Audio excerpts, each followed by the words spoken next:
From the Crypts of Memory by Clark Ashton Smith.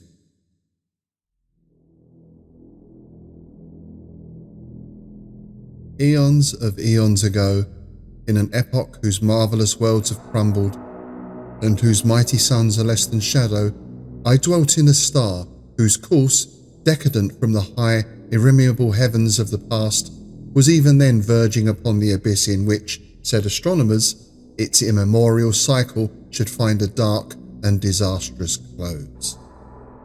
Ah, strange was that gulf-forgotten star, how stranger than any dream of dreamers in the spheres of today, or than any vision that hath soared upon visionaries in their retrospection of the sidereal past. There, through cycles of a history whose piled and bronze-writ records were hopeless of tabulation, the dead had come to outnumber infinitely the living.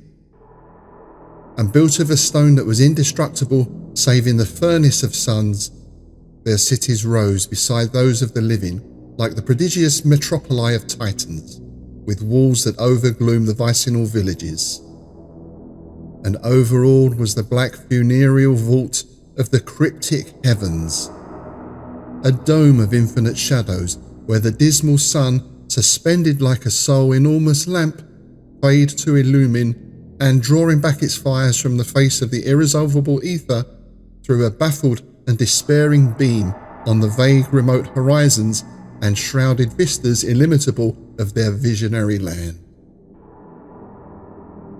We were a sombre, secret, many-sorrowed people, we who dwelt beneath that sky of eternal twilight, pierced by the towering tombs and obelisks of the past. In our blood was the chill of the ancient night of time, and our pulses flagged with the creeping prescience of the lentor of Lethe.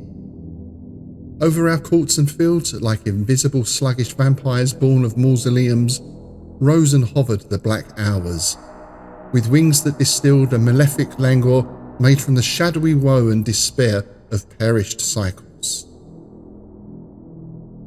The very skies were fraught with oppression, and we breathed beneath them as in a sepulchre forever sealed with all its stagnancies of corruption and slow decay and darkness impenetrable save to the fretting worm. Vaguely we lived and loved as in dreams, the dim and mystic dreams that hover upon the verge of fathomless sleep. We felt for our women, with their pale and spectral beauty, the same desire that the dead may feel for the phantom lilies of Hadean meads.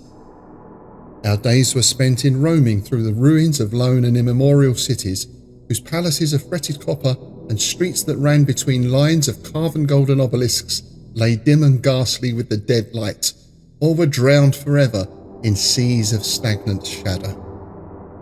Cities whose vast and iron-builded fanes preserved their gloom of primordial mystery and awe, from which the simulacra of century-forgotten gods looked forth with unalterable eyes to the hopeless heavens and saw the ulterior night, the ultimate oblivion. Languidly we kept our gardens, whose grey lilies concealed a necromantic perfume that had power to evoke for us the dead and spectral dreams of the past. Or, wandering through ashen fields of perennial autumn, we sought the rare and mystic immortelles with sombre leaves and pallid petals that bloomed beneath willows of wan and veil-like foliage, or wept with a sweet and nepenthe-laden dew by the flowing silence of acherontic waters. And one by one we died and were lost in the dust of accumulated time. We knew the years as a passing of shadows, and death itself as the yielding of twilight unto night.